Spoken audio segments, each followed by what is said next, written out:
Our Watch data shows that 4 in 5 Australian men want to see an end to violence against women, but don't know how to do that. Solutions-focused journalism can play a role in shifting this by showing what men can do, whether by challenging sexist attitudes, supporting victim survivors, or advocating for policy change. All men, but especially those in positions of power, have a role to play to end the sexism and disrespect towards women which leads to violence. Avoiding one-dimensional stereotypes of masculinities through solutions-based and strength-based reporting invites men to be part of the solution to end violence against women. Dr. Innocent Mwatsiya, Research Fellow at La Trobe University. I think it's also important to think of the idea that men, as a category, men refers to quite a broad range of identities that span across racial, language, cultural, and religious identities. So men is a very diverse category in itself. And it's important to recognize that and to know that there's no one size fits all. And I think that leads to the other point around how the language that we use the language that is used in the media needs to stay away from deficit narratives around Indigenous men and men from migrant communities, particularly because that language can either alienate or invite those men into thinking either they are worse off than the rest of us or they are part of the solution.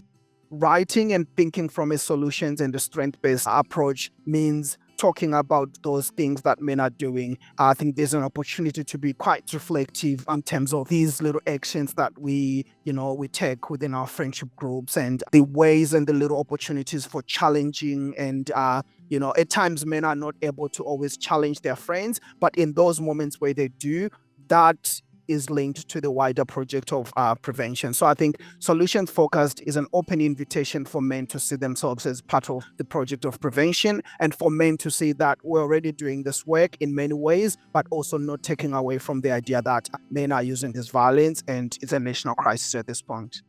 Dr. Jenna Price, journalist and columnist. When we speak about solutions-focused, strengths-based reporting or solutions-focused journalism, it's really important for us not to be distracted by the number of people who will come in and say not all men are like this.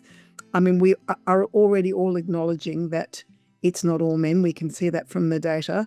But we also have to acknowledge that in many cases, men, even if they are not perpetrators themselves, benefit from the kind of society where this is how it plays out. So that's a really important thing for us to acknowledge.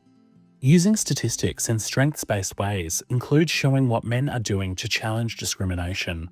Our Watch data shows that 91% of Australian young men in their 30s want to take action to prevent violence against women and girls. The Man Box outlines a set of 19 rules that pressure men to act a certain way. These include men should act strong, even if they feel scared or nervous inside. And in heterosexual relationships, men should really be the breadwinners, not women.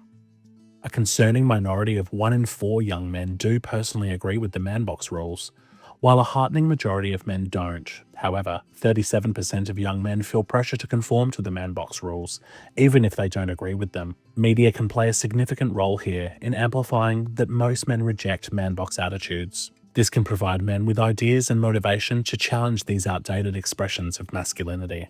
Dr. Hayley Boxall, Criminologist and Research Fellow at the ANU. Something that I think we could be doing better is actually communicating to the general public that actually 75% of men don't agree or want to break out of the man box. I think that that's an incredibly authorizing kind of message that could potentially make people a little bit more confident in challenging their own ideas about masculinity. Dr. Stephanie Lusby. We don't really need perfect role models, but an imperfect role model who's able to demonstrate and talk about resisting or learning to resist social pressure to conform to harmful masculine norms. It's a pretty good start. There's a willingness from many of the men in the study to participate in prevention, and media has a role in demonstrating what that looks like for men who don't use violence, as well as those who do or have. When reporting, explore real-world examples of men driving change and emphasize that preventing violence is not just possible, but essential. Report on programs, policies, and systemic changes that work to transform harmful gender norms, including barriers to men's involvement and how to overcome these. This could include successful programs with men and young boys, including men's behaviour change programs. Ensure you confirm if these initiatives have been informed by the work of women's organisations and others who work to prevent violence against women. Dr. Jenna Price.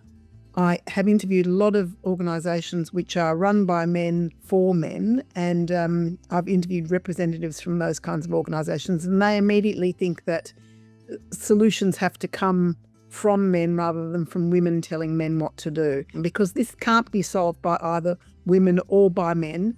It can only be solved if we are all working together and drawing on the research that we have understood over the time.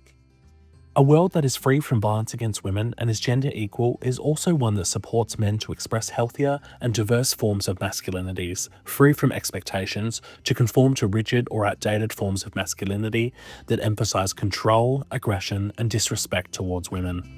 For more information on solutions-focused ways of engaging men in primary prevention of violence against women, see ourwatch.org.au.